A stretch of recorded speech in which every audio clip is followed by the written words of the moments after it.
Cette femme a été rejetée par son mari seulement 2 heures après leur mariage.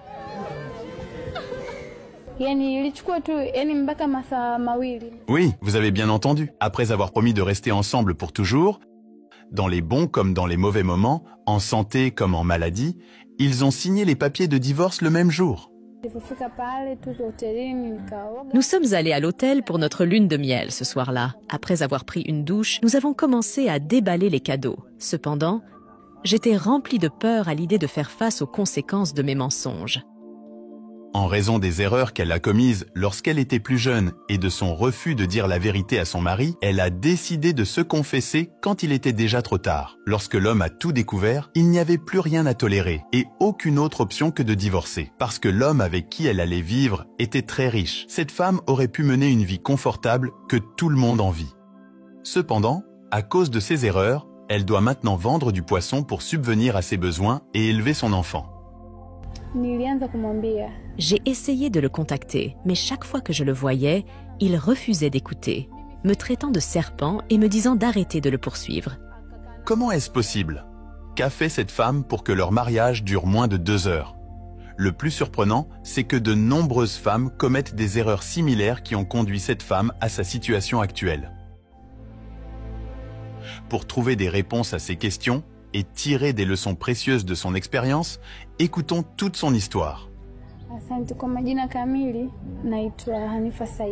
Je m'appelle Jennifer et j'ai 26 ans. Je suis née et j'ai vécu toute ma vie à Dar es Salaam, en Tanzanie. Je suis mère célibataire d'un enfant. Je viens d'une famille modeste et nous n'avions pas beaucoup de richesses. Après avoir terminé la 4e année en 2018, je n'ai pas pu poursuivre mes études, ce qui a brisé mon rêve de continuer mes études. Depuis lors, je suis restée à la maison et je me suis impliquée dans d'autres activités. En 2018, je suis tombée amoureuse pour la première fois, mais cette relation n'a duré que 2 ans, car je l'ai souvent surpris avec d'autres femmes. Après notre rupture, j'ai partagé mon expérience avec d'autres femmes. Et beaucoup d'entre elles m'ont dit que leur mari faisait aussi des erreurs similaires. Une jeune femme, qui avait déjà perdu l'opportunité de continuer ses études, s'est retrouvée en difficulté dans tout ce qu'elle essayait de faire. Elle a développé une attitude consistant à traiter tous les hommes de la même manière, ce qui a entraîné de nombreux problèmes dans ses relations suivantes. Cet état d'esprit a provoqué des malentendus, de la méfiance et, en fin de compte, l'échec de chaque nouvelle relation dans laquelle elle s'engageait. Je suis tombée amoureuse d'un autre homme. En tant que femme, nous ressentons souvent le besoin de bien paraître en public. Et cela est devenu un problème pour moi lorsque j'ai découvert que mon nouveau petit ami était pauvre et ne pouvait pas s'occuper de moi financièrement. À cause de cela, j'ai décidé de commencer une autre relation et j'ai fini par sortir avec 2 hommes en même temps. Cette situation n'a pas été une bénédiction pour moi. Peu de temps après, je suis tombée enceinte et comme je fréquentais 2 hommes en même temps, je ne pouvais pas déterminer qui était le père. Cette confusion m'a poussée à prendre une autre mauvaise décision. En entendant cela, vous pourriez penser qu'elle envisageait un avortement ou une autre action répréhensible. Cependant, sa décision était de manipuler à nouveau les 2 hommes, tout comme elle l'avait fait au départ. Cela pouvait-il vraiment fonctionner? Comme je n'avais pas d'autre choix, j'ai décidé de dire aux 2 hommes que le bébé était le leur. Quand j'étais avec le premier, je lui disais que l'enfant était le sien. Puis, quand j'étais avec l'autre, je lui disais la même chose. Cependant, dès que j'ai fait cela, j'ai réalisé mon erreur. L'un d'eux a commencé à nier la paternité, affirmant que c'était impossible parce qu'il avait une condition médicale qui rendait peu probable qu'il puisse être le père d'un enfant. J'ai dû le quitter et essayer avec l'autre homme, mais à ma grande surprise, lui aussi a nié être le père. Je me suis retrouvée désespérée et confuse, ne sachant pas quoi faire ensuite. Parmi ces 2 hommes, l'un était certainement le père de l'enfant. Cependant, parce que Jennifer avait essayé de les manipuler, ils l'ont tous les 2 rejeté. En conséquence, elle s'est retrouvée seule face aux conséquences de ses actions. Sans autre choix, Jennifer est restée à la maison, vivant une vie stressante en se préparant à la naissance de son bébé. Elle a tout géré elle-même, de sa grossesse à l'accouchement. Malgré les défis, elle a persévéré et a continué à prendre soin d'elle jusqu'à la naissance de son bébé.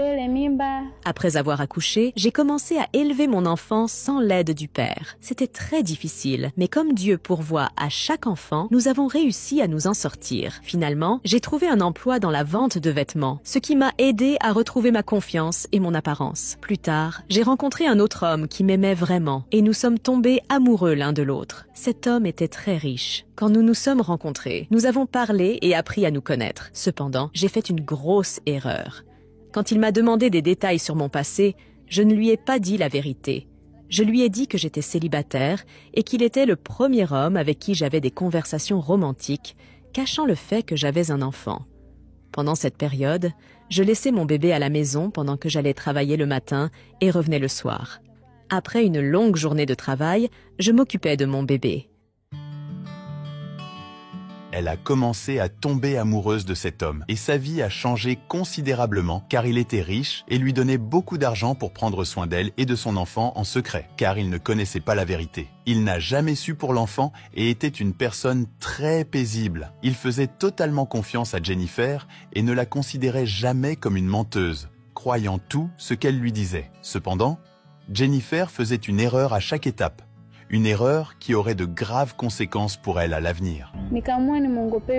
Nous sommes tombés amoureux et après un certain temps, comme tout autre homme, il voulait coucher avec moi. Bien que j'aurais pu le refuser de différentes manières, j'ai fait une grosse erreur en le convainquant que j'étais vierge et que je ne coucherais jamais avec un homme avant le mariage. C'était une très bonne personne et il respectait ma déclaration, même si c'était un mensonge. Son amour pour moi a grandi et il m'a dit qu'il serait patient jusqu'à notre mariage. Bien que nous n'ayons jamais couché ensemble, c'était possible car je l'avais déjà fait auparavant et je n'étais pas vierge, comme je l'avais prétendu. Son amour pour moi a tellement grandi qu'il m'a ensuite demandé de quitter mon travail, promettant de me donner mon salaire à la place. À ce moment-là, nous avions développé une confiance profonde. J'allais chez lui, passais du temps dans sa chambre et explorais toute sa maison. Il ne m'a jamais forcé à coucher avec lui et m'a assuré qu'il attendrait jusqu'à notre mariage.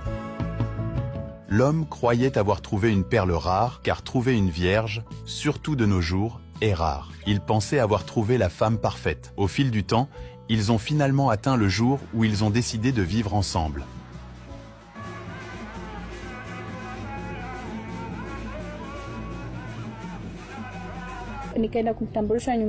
Le moment est venu pour moi de le présenter à mes parents. Au préalable, j'ai dit à tout le monde à la maison de ne pas révéler la vérité sur moi et mon enfant. Cependant, ma famille m'a dit que je faisais une erreur en n'étant pas honnête avec lui. Je n'ai pas prêté beaucoup d'attention à leurs préoccupations et j'ai pensé que ce serait facile à gérer. Quand mes parents l'ont rencontré, ils étaient heureux. Il m'a ensuite emmené rencontrer ses parents et ils étaient également heureux de me voir. Avec les deux familles heureuses et soutenantes, tout était prêt pour notre mariage, car il avait déjà fourni tout ce qui était nécessaire pour que ma famille accepte le mariage.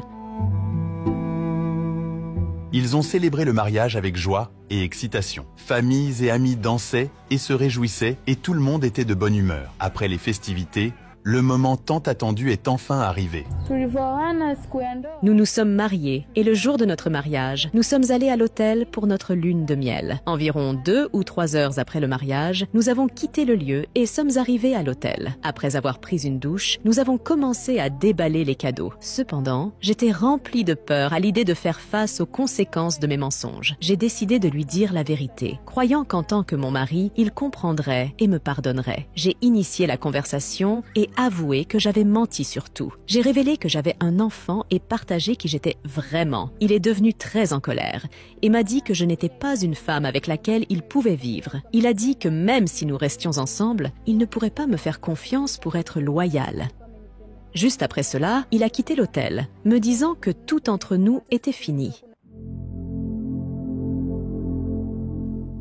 L'homme a rapidement demandé le divorce, laissant la femme sans autre choix que de signer les papiers et de revenir à sa vie précédente. Elle a été forcée de laisser derrière elle les rêves et les espoirs qu'elle avait pour leur avenir ensemble, face à la réalité de ses actions et aux conséquences qu'elles ont apportées. Bien sûr, je le regrettais profondément car il méritait la vérité dès le début. Je crois que si j'avais été honnête plus tôt, il m'aurait peut-être accepté tel que je suis parce qu'il m'aimait. Je ne lui reproche pas sa réaction. Découvrir mes mensonges était un signe clair que notre foyer n'aurait pas été construit sur la confiance. Il était extrêmement en colère cette nuit-là et m'a même frappée. Naturellement, nous nous sommes séparés et je suis retournée chez mes parents. Il ne m'a jamais recherchée après ce jour.